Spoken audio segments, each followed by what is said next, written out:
कोई किताब पढ़ी है मैम आपने अभी जल्दी में या इससे पहले कभी?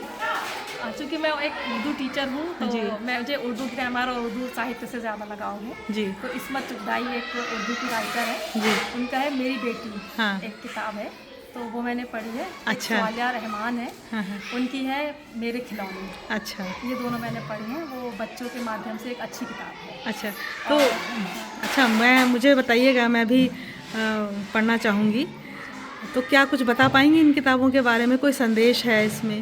जी। मेरी बेटी ये जो कहानी है उसमें उस लड़की का नाम था, क्योंकि मुस्लिम है तो उसका नाम जो था वो नुसरत था।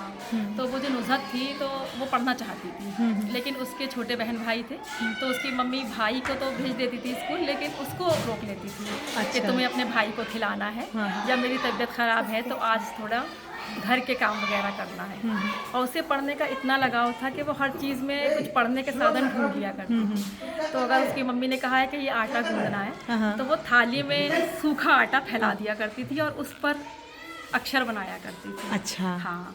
फिर जैसे पिंडोल होता है तो उससे चूल्हा लेपने की बात होती है, तो उसे गीला करके उससे अक्षर लिखती थी। और उसकी माँ को काम में देर होती तो उसको मारती या डांटती थी कि ये तुम क्या कर रही हो, मैंने तुम्हें काम में लगाया है और तुम इससे अक्षर बना रही हो, या ये क्या कीड़े मकोड़े काढ़े हैं।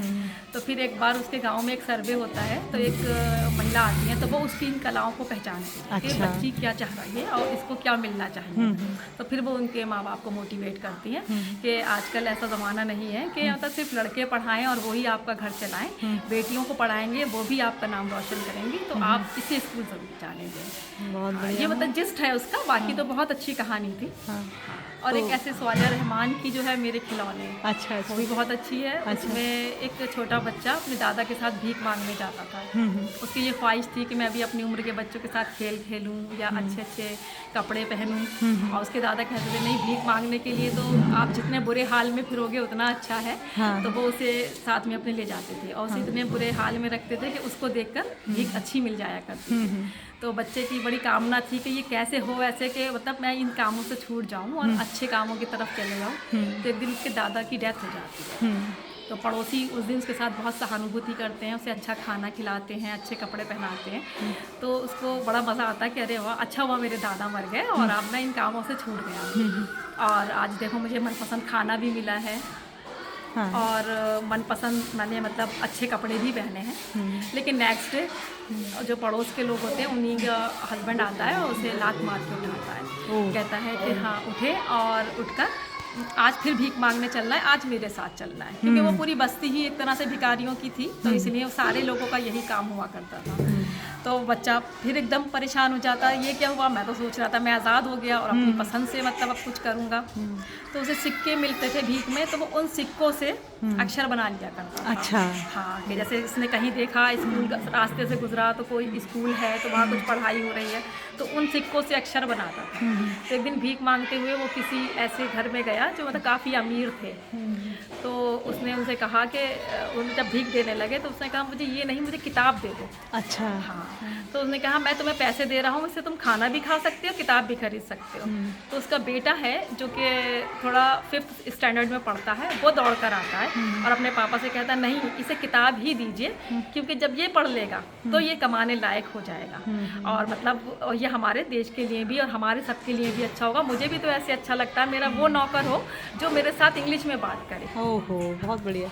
तो मुझे बहुत अच्छा लगा मैम ये दोनों ही कहानियों के जिस्ट को सुनकर, और मैं भी इंस्पायर हुई। और कहीं इन कहानियों को आप सुनाती हैं अपने काम में, मतलब विद्यालय में या संकुल मीटिंग में, कहीं इनका प्रयोग किया है हाँ, अभी तक आप? मैं जो पेरेंट्स होते हैं और जो इस बात पे ध्यान नहीं देते कि बच्चे रोज़ स्कूल आए, या इस बात पे ज़्यादा उनका फोकस है कि नाम तो लिख गया है क्योंकि अब यहाँ से हमें बच्चों का मतलब जो पैसा वगैरह है आ जाएगा, लेकिन स्कूल की तरफ आने पे ध्यान, तो मैं उनसे कहती हूँ कि देखिए मैं भी तो बेटी हूँ ना किसी की, और मैं पढ़ा रही हूँ, पैसा कमा कर ला रही हूँ। तो इस तरह से आपकी बेटी भी कल को कमाने लगेगी और आपके हाथ में या अपने परिवार में मतलब आमदनी का जरिया बढ़ाएगी। तो इसलिए हाँ, तो आप इसको स्कूल भेजें। और इस बार हमारा मोटिवेशन ही है कि हमारे 20 बच्चों का एडमिशन हुआ है क्लास 1 में, तो 16 लड़कियां हैं अभी तक। 16 लड़कियां हैं और 4 ही लड़के हैं अभी तक आए। यानी मोटिवेशन आपका काम आया है। जो बालिकाएं हैं उनके एडमिशन बढ़े हैं आपके विद्यालय में, है ना? और मेरे हेड सर भी मतलब लड़कियों को मतलब बहुत ज़्यादा आत्मीयता से बात करते हैं, बहुत ज़्यादा, मतलब ये नहीं कि ये पूरे स्टाफ का आपका हाँ। एक जो विद्यालय का एनवायरनमेंट है जो प्रेरित करता है कि बच्चियां विद्यालय आएं और पढ़ें, तो बहुत अच्छा लगा मुझे और आज। एक गीत भी है हम लोगों का, थोड़ा सा हमने यूट्यूब से ही उठाया हुआ है, वो हम उस पर भी काम कर रहे हैं। चल रे साथी चल, चल पढ़ने को चल। अच्छा, 2 लाइन हाँ। 2 लाइन सुनाइए। चल रे साथी चल, चल पढ़ने को चल, छू लेंगे हम आसमान को आज नहीं तो कल। चल रे साथी चल, चल पढ़ने को चल। बहुत सुंदर। अब न रहेगा कोई निरक्षर, कोई भूखा नंगा, इस धरती पर बह जाएगी ज्ञान की निर्मल गंगा। और ऐसी थोड़ा सी लाइन और है, तभी याद नहीं आ रही है, तो इस तरह से है वो। आप बच्चों एक को, अच्छे हाँ, शिक्षक हैं मैम, शिक्षिका हैं, और बहुत आपकी बातें मुझे मोटिवेटिंग लगी। और मुझे लगता है कि ये जो हम प्रयास कर रहे हैं कि हम न केवल जो विद्यालय में हमारी संदर्शिकाएं हैं या पुस्तकें हैं उनको पढ़ें, इसके अलावा भी हम कुछ ऐसी सामग्री पढ़ें, कुछ ऐसी पुस्तकें पढ़ें जो एज ए टीचर हम ज़्यादा मोटिवेट हों, और अपने जो अभिभावक हैं और जो समुदाय के लोग हैं उन्हें भी मोटिवेट कर सकें बच्चों की शिक्षा के लिए। तो धन्यवाद मैम आपका बहुत बहुत। आपका नाम भी बता दीजिए सबको। नुसरत जहाँ, सहायक अध्यापिका, प्राथमिक विद्यालय Tata Sikandar. Very nice ma'am, thank you.